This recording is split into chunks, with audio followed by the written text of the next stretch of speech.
All right, well, this is Scott Logger and I'm Clifton Cawthorn, and we're here at Apartment 6, Reveal Dormitory, Bob Jones University. Reveal 6. The legend. The legend. We were the legend. That's Amen. right. Yes. Yes. And how many years you live here, Scott? From 1994 to 1999. Really? Wasn't that it? long? 98. 98. Hmm. Because I left and went to the chaplaincy. You remember the chaplaincy? Got a picture of you with that. Yeah. Yeah. Floro Pierre is still in there. Yeah. Scott Bullock. Okay. It's a case. A little shout out to Scott and Florio. So they're still in it, huh? Yeah, they're still in it. Scott's going to retire out. I think Florio's also going to retire out. Okay. 20 years or whatever, 25. Yeah, well, I moved in here in 1996 in the fall, and the qualification for me becoming Scott's roommate was that I wasn't going to bring a TV into this apartment here. That's right. This was known as the holy apartment, where we prayed and didn't watch TV. No TV allowed. That's right. Yeah, we all have smartphones today, right? That's right. That's right. So we were in the early 90s conservative fundamentalism movement. Okay. Right? How would you define that, Scott? Well, conservative fundamentalism was quite different than mainstream fundamentalism. Okay. Okay, conservative fundamentalism would have been anti-movies, right? Yeah. Anti-television, anti-slacks on women, things like that. Mm-hmm. Some parts of conservative fundamentalism would have been King James only. That's not the part I was in. Mm-hmm. But I drew a picture of midline fundamentalism, which was what Bob Jones represented, conservative fundamentalism, which is more along my line, and then liberal fundamentalism, which would be those that were more attached to Piper and MacArthur, right? They were on the edge of the conservative evangelical movement. Yeah, we lived here. This is a Reveal Apartment 6, and I don't think we ever decorated for Halloween, did we, Scott? No. We didn't celebrate the Devil's Holiday. We didn't celebrate the Devil's Holiday back then. So there are a few changes here. Yeah, a few changes. But yeah, we had a good time. I lived for 2 years, and there were 4 of us in here. There was Ravi Pasapaletti, Right. and our friend Tim Berry. Always said Ravi passed the spaghetti. But he was saved at a ministry Calvary Baptist Church in college down in Alabama. Yep. And he came here to Bob Jones University and became a Calvinist, reformed in his theology, went to the Bible, Right. the Faith Free Presbyterian Church, Right. and now is back in India now. What's he doing these days, Scott? He owns his own programming company, Baylogic Technologies. Okay. And he also is an elder in the church Wow, that he is that's great. in right now.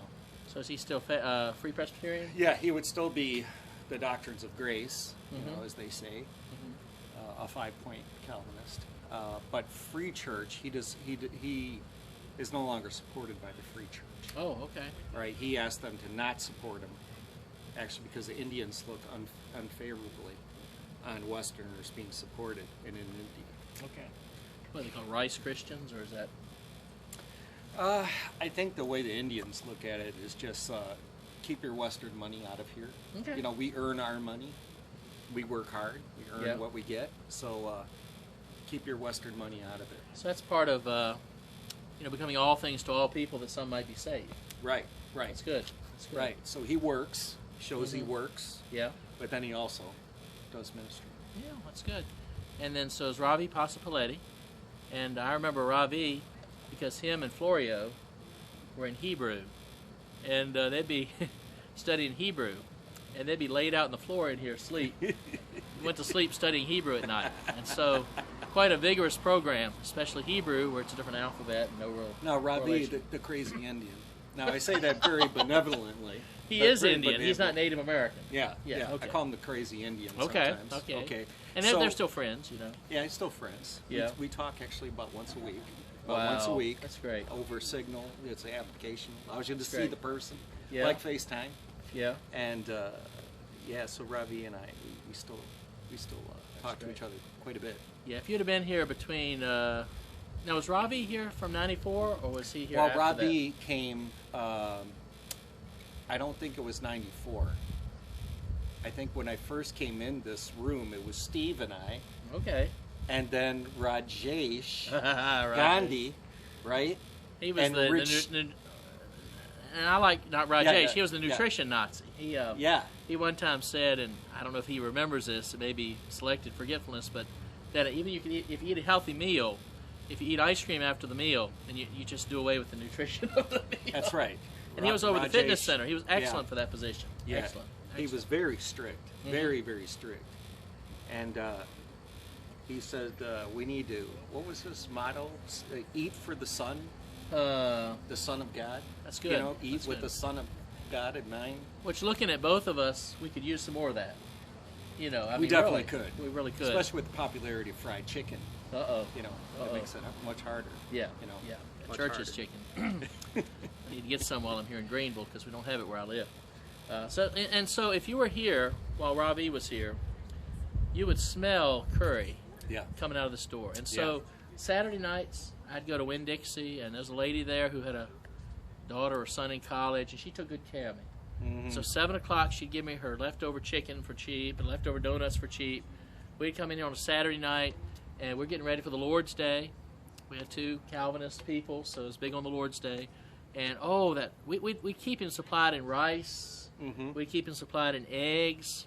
If we pick up a little chicken, he could put in there.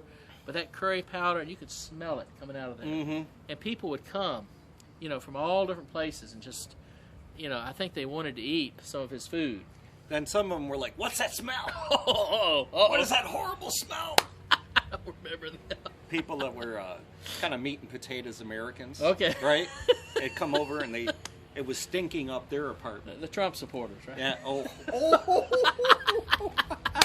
But anyway. I didn't ask him that. Okay, well, yeah, that was before Trump. That was back when we hated Trump because he was a gambling, multi-married.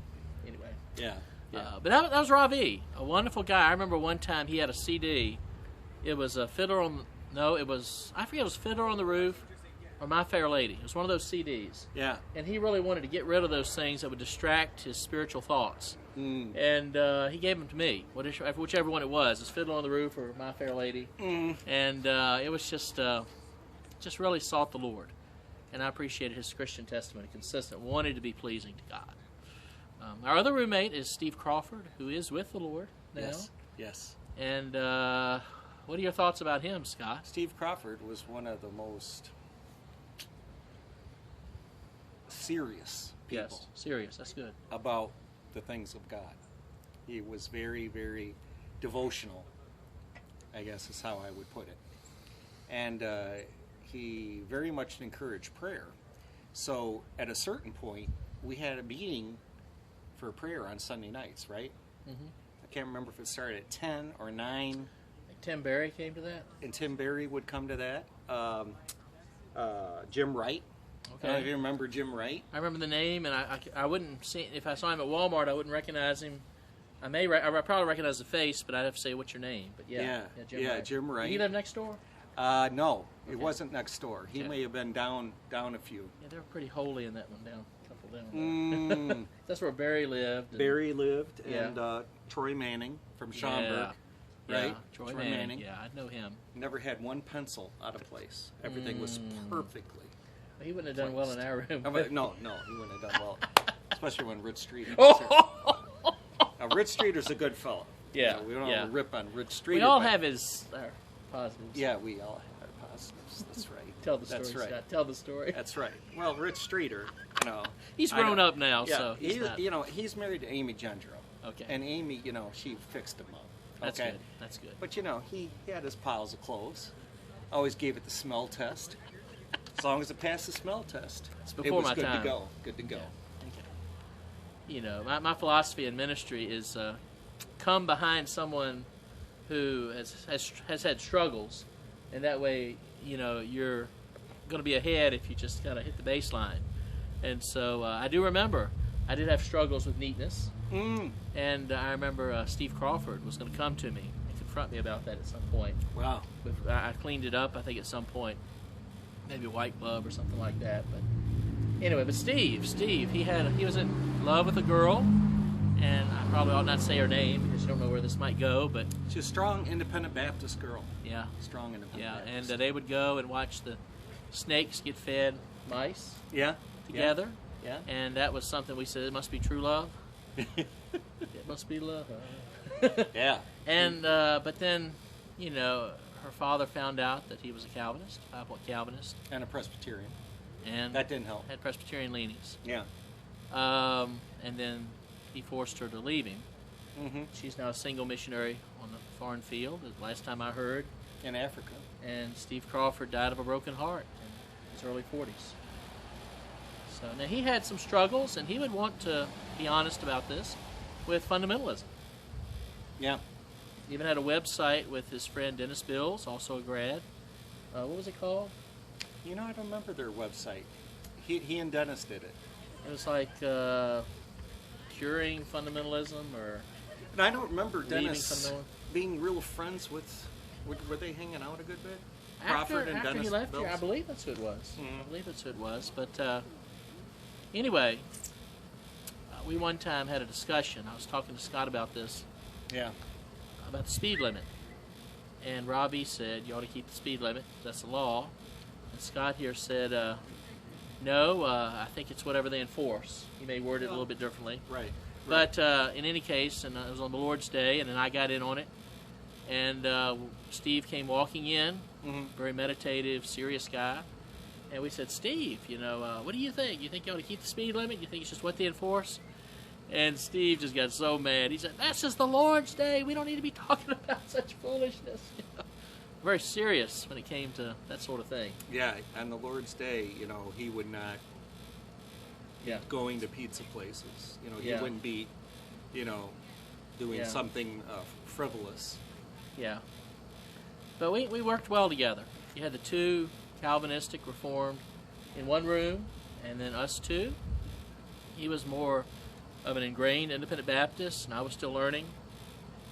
And so some of the things about Scott, you know, he was good. And I'll say this to Scott, I'll say it, and that is, Scott is probably one of the 10 most influential people in my life. You got my mother, who's number 1. My granny is number 2. Mm-hmm. And somewhere in that top 10 is Scott, because I was in a relationship when I moved in here, and I remember him telling me this. He said, it's better to be single and wish you were married than to be married and wish you were single. And about that time, he was getting into this courtship thing. Yeah. Van Gelderen, Yeah. Courtship. They had a thing at Mount Calvary on that. And I picked up a book, I Kissed Dating Goodbye. And between those things, I called up this girl in this apartment to break it off. And very likely, we would have worked things out, but the phone lines went dead. Mm-hmm. I called her back, Mm-hmm. talking again. Phone lines went dead.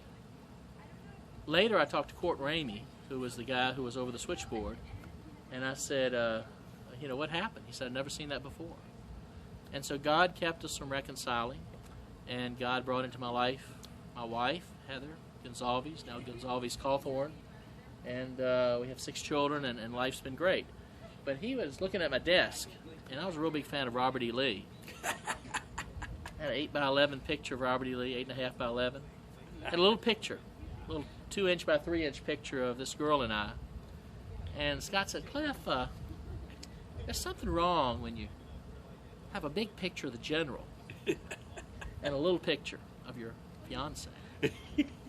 And then another time he said, Cliff, you just really don't talk about her much. And I said something like, well, what is there to say? He said, Cliff, you really need to pray about this thing. And so I appreciate that, because that could have, not that this was a bad girl, but I just feel like I met my soulmate in Heather. And we ought to just wait. You know, you have that senior panic. And so I got into this relationship, Independent Baptist, and I just thought this was going to work out. And so appreciate that. No problem. So I think along the same line, I think your mom had some similar thoughts, didn't Yeah, she? yeah. At a certain point yeah, I in mean, that relationship.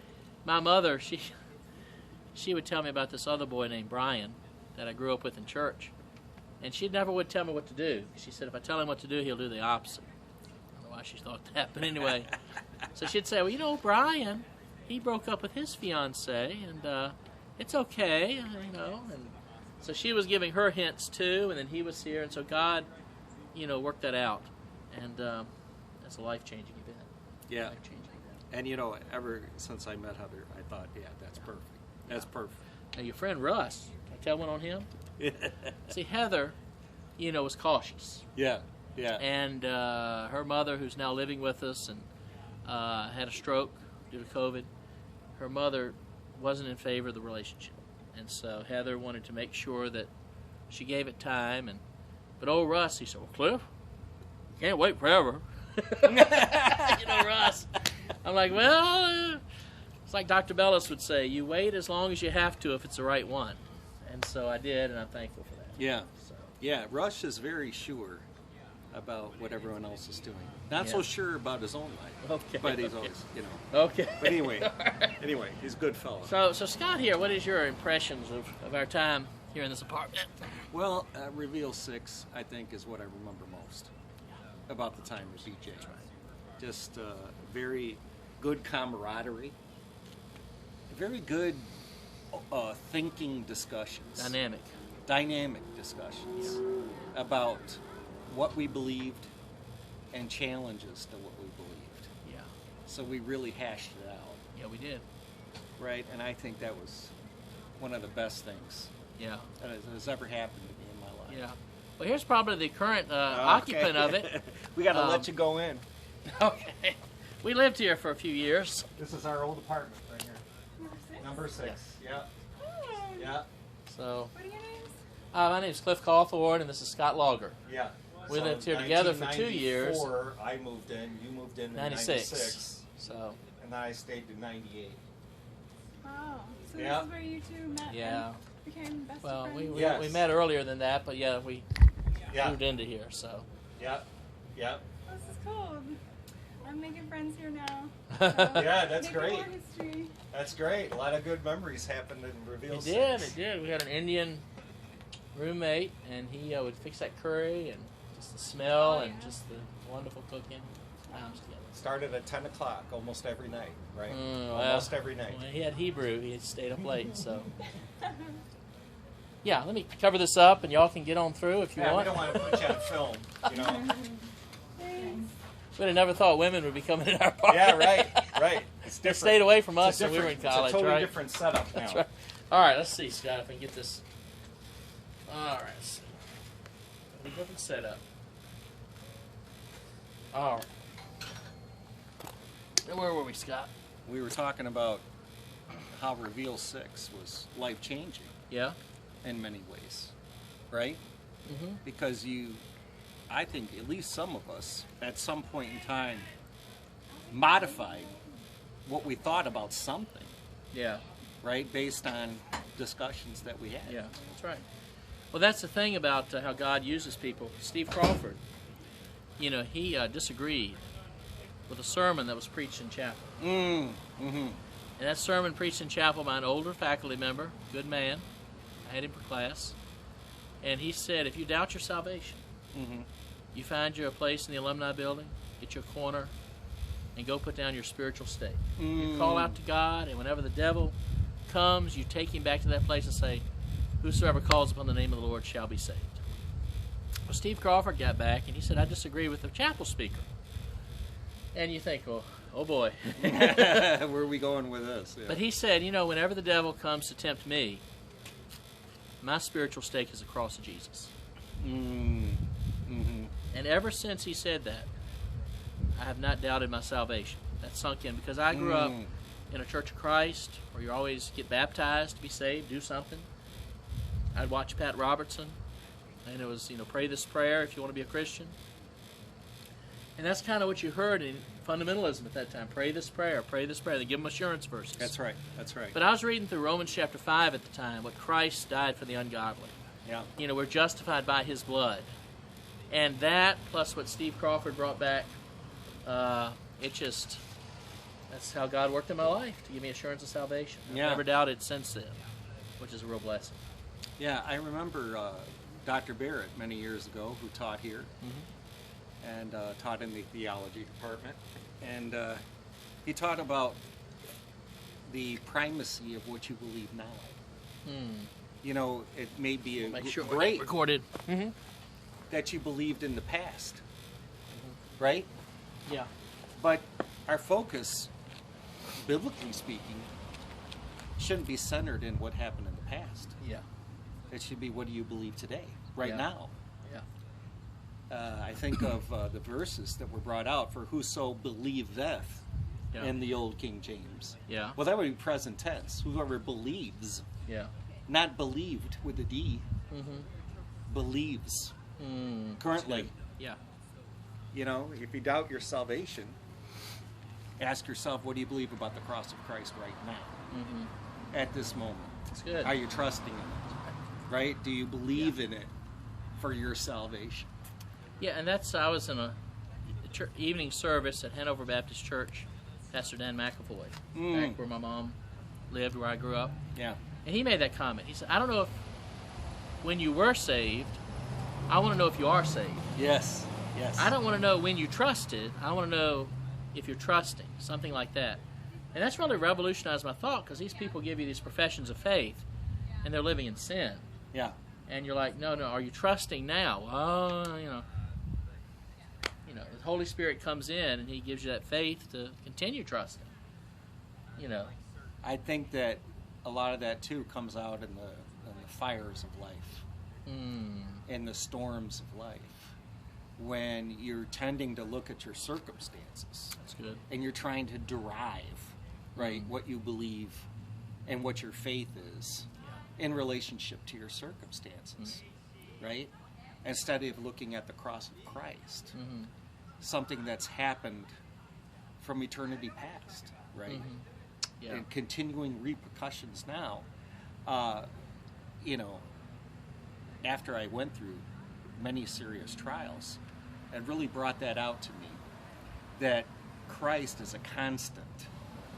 Christ is a rock. That Christ doesn't change depending on what changes with us. Yeah. Right? It is a fixed event. Yeah. His death and shed blood. Yeah. Looking on unto the cross Jesus. of Calvary. Yes. Author and finisher. Not looking unto Right. a prayer or a moment, Right. but looking to Jesus alone. That's right. Remember one story about Jesus, and he just simply asked the man, was he healing the man's son?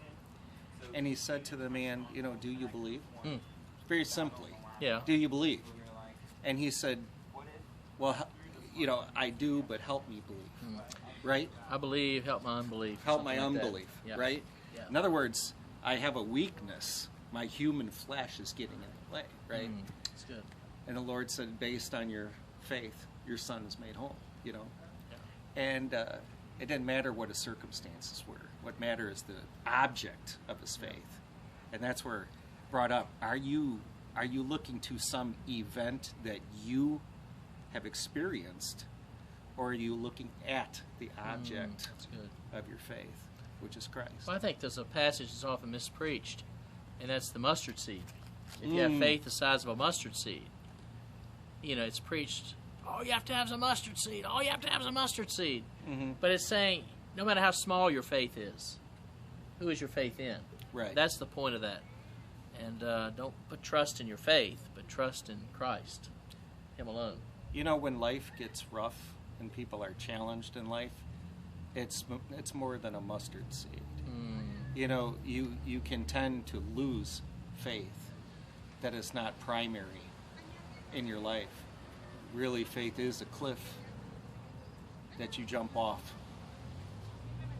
You jump into Christ, right? You leave the world behind and you enter into Christ. Yeah. It's a very definitive thing. You put all your eggs in one basket. Yes. Yes. Yeah. That's good. That's good. And that's some of the things we learned while we were here. While I was here, I met my wife, Heather, while I was living in a Reveal apartment. I was working in the Fundamentalism file. And she came up and we had a lot of files on a lot of people, Billy Graham, different, Antoine LaVey and all these Yes. Yes. She wanted the file on Santa Claus. And I said, man, she must be a real fundamentalist if she's wants the file on Santa Claus. Unusual girl. And then I saw her somewhere else, and in the education media, what was it called? Media Matters Room, Media Room, Yes, whatever, Media right. Lab. And I was like, wow, she's be able to teach. She's taking education classes. I saw her in the mall area one day, smelling the flowers, standing up on top of the bench in the mall. I said, she's unusual. Yes, almost Unusual. like a flair for art. Yes. The culture of life.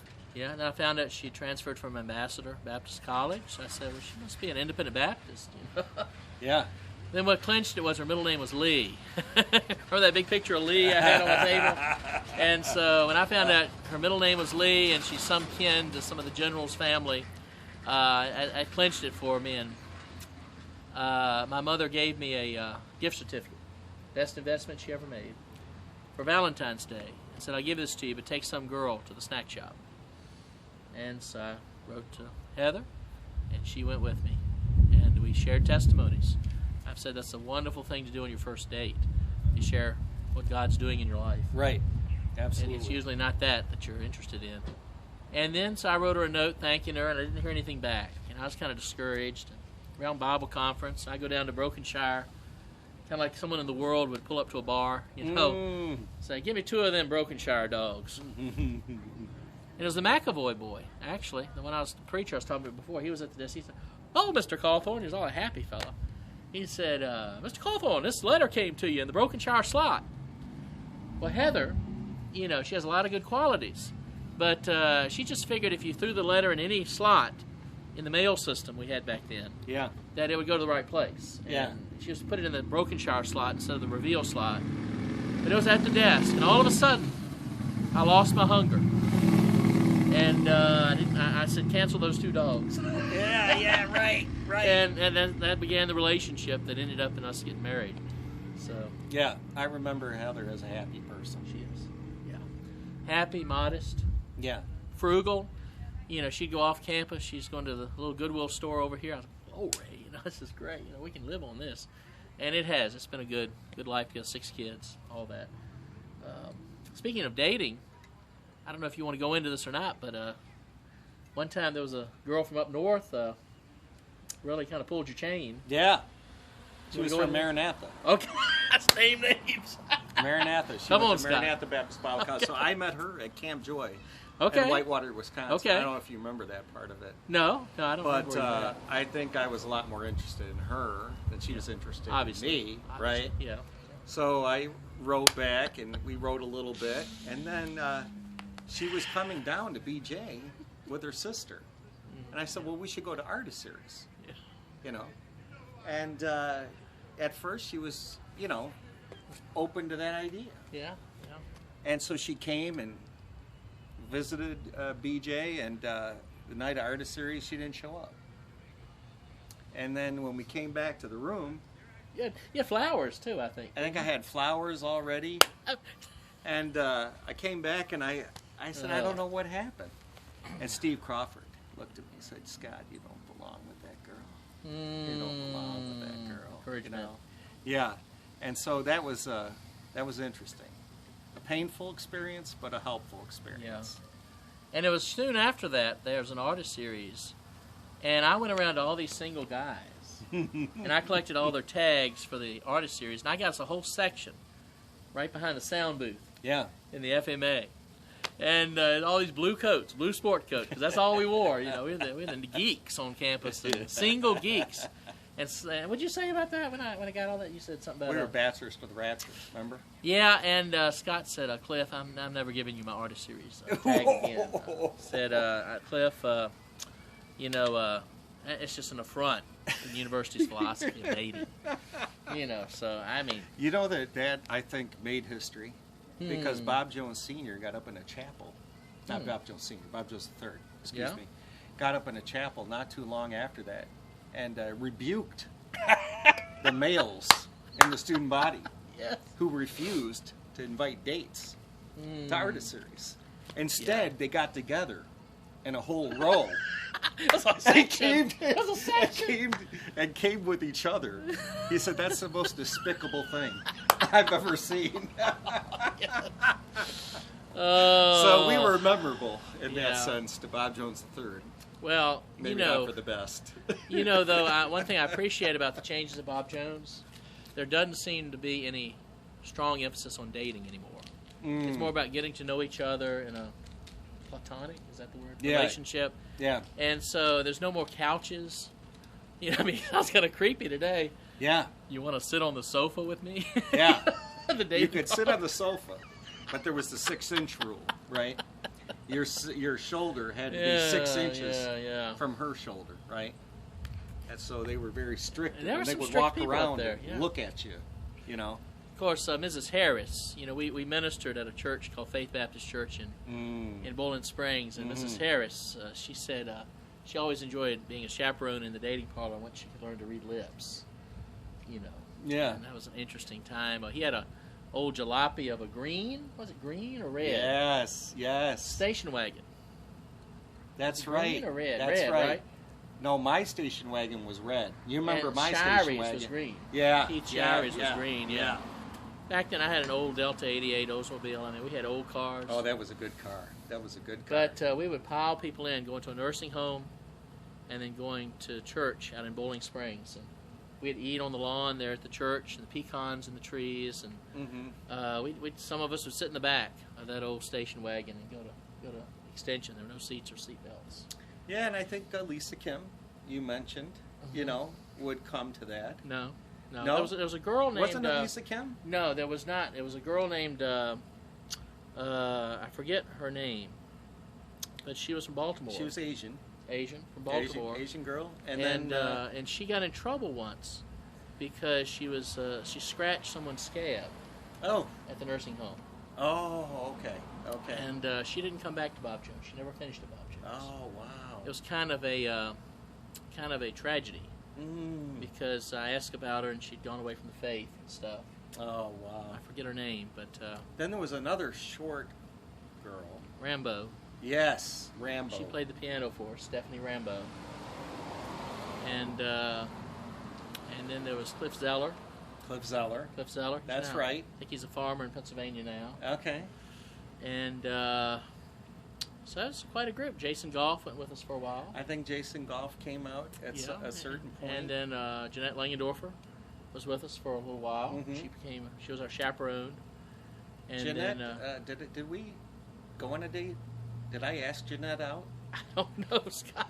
I want to say one time Really? we went to a meal, Really? me and Jeanette. Okay. She sat next to me in psychology. And of course the Langendorfers were members of Mount Calvary. Right. And they moved from Minnesota. Right. Right? Go to Mount Calvary. Because when That's I right. first came, they were